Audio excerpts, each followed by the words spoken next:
crafties, welcome to my channel. முதல்ல நம்ம ஆலு டிக்கி எப்படி பண்றதுன்னு பார்க்கலாம். அதுக்கு ஒரு 2 to 3 potatoes நல்லா பாயில் பண்ணி மேஷ் பண்ணி எடுத்துர்க்கேன். அதோட ஒரு 10 minutes ஊற வெச்ச அவல் அதையும் கொஞ்சம் போட்டுர்க்கேன். அது ஒரு 2 tablespoon இருந்தா போதும். அதுக்கு அப்புறம் தேவையான அளவு salt ஆட் பண்ணிக்கலாம். மஞ்சள்தூள், மிளகாத்தூள், சாட் மசாலா, ஆம்ச்சூர் பவுடர், கரம் மசாலா இதெல்லாம் நம்ம ஆட் பண்ணிக்கலாம்.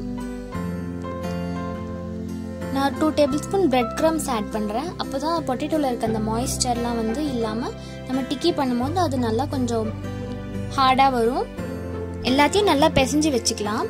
அதுக்கப்புறம் ஒரு க்ளீன் பவுல்ல எடுத்துட்டு அதுல 2 tablespoon கார்ன்ஃப்ளவரும் 2 tablespoon மைதாவும் ஆட் பண்ணிட்டு கூட கொஞ்சம் சில்லி பவுடர், உப்பு வேணும்னா உப்பு சேர்த்துக்கலாம்.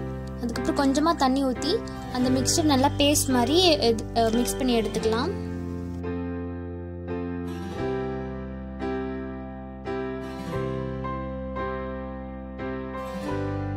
அப்புறம் ஒரு பிளேட்ல பிரெட் கிரம்ஸ் போட்டு வச்சுக்கோங்க.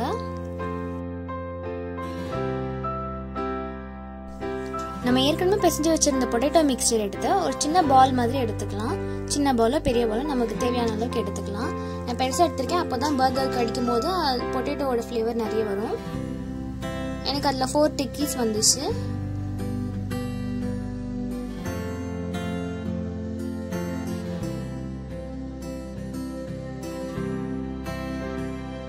இந்த ஆலு டிக்கீஸை இப்போ நம்ம கார்ன்ஃப்ளவர் மிக்சரில் போட்டு டிப் பண்ணி எடுத்துட்டு அதுக்கப்புறம் பிரெட் கிரம்ஸ்ல கோட் பண்ண போறோம்.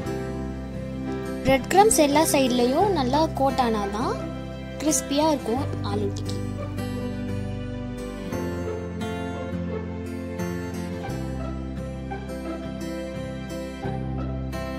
இப்போ இந்த ஆலு டிக்கீஸ் எல்லாம் நம்ம தவால ஷாலோ ஃப்ரை பண்ணலாம், இல்லைன்னா கடாயில நிறைய எண்ணெய் போட்டு டீப் ஃப்ரை கூட பண்ணிக்கலாம்.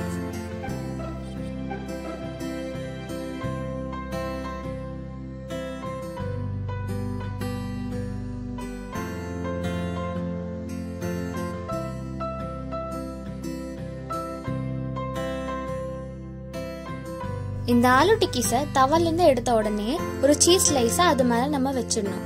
அப்பதான் அந்த சூடு இறங்கி கொஞ்சம் சீஸ் மெல்ட் ஆயிடும்.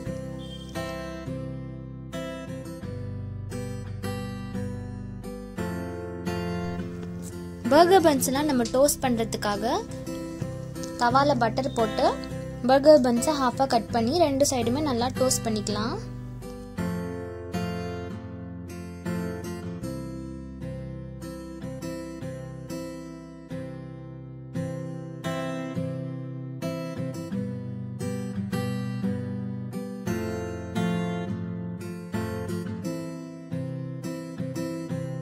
இப்போ நம்ம பர்கரை அசெம்பிள் பண்ணிடலாம். என்கிட்ட மயோனைஸ் இல்லாததுனால நான் பர்கர் சாஸ் பண்ணல, வெறும் சாஸ் நான் 2 சைடும் ஸ்ப்ரெட் பண்ணிட்டேன். பர்கர் சாஸ் செய்யணும்னா மயோனைஸ் கொஞ்சம், அதில் டொமேட்டோ சாஸ் அப்புறமா சில்லி சாஸ் ஆட் பண்ணி நல்லா மிக்ஸ் பண்ணி அது 2 சைட்லையும் அப்ளை பண்ணிக்கலாம். பர்கர் பன்னோட கீழ் பகுதியில் நம்ம அந்த ஆலு டிக்கி அது மேலே வச்ச சீஸையும் வச்சுட்டு இன்னொரு சைடில் நம்ம வெஜிடபிள்ஸ்லாம் ஆட் பண்ணலாம். அதில் வெள்ளரிக்காய், தக்காளி, வெங்காயம் இது 3த்தையும் ஸ்லைஸ் பண்ணி ஆட் பண்ணேன். உங்களுக்கு லெட்யூஸ் கிடைச்சதுன்னா லெட்யூஸ் வச்சுக்கலாம். எனக்கு லெட்யூஸ் இல்லை, அதனால நான் வைக்கவில்லை. வெஜ்ஜீஸ் வச்சதுக்கு அப்புறமா சாஸ் கொஞ்சம் தடவிட்டு 2த்தையும் நம்ம க்ளோஸ் பண்ணிடலாம். உங்களுக்கு வேணும்னா அதை இன்னொரு வாட்டி நம்ம தவால போட்டு லைட்டா டோஸ்ட் பண்ணி எடுத்துக்கலாம். அவ்வளவுதான், நம்ம make aloo tikki burger ready. உங்களுக்கு இந்த ரெசிபி பிடிச்சிருந்துச்சுன்னா மறக்காம சப்ஸ்கிரைப் பண்ணுங்க, பக்கத்துல இருக்க பெல் பட்டனையும் பிரஸ் பண்ணிடுங்க.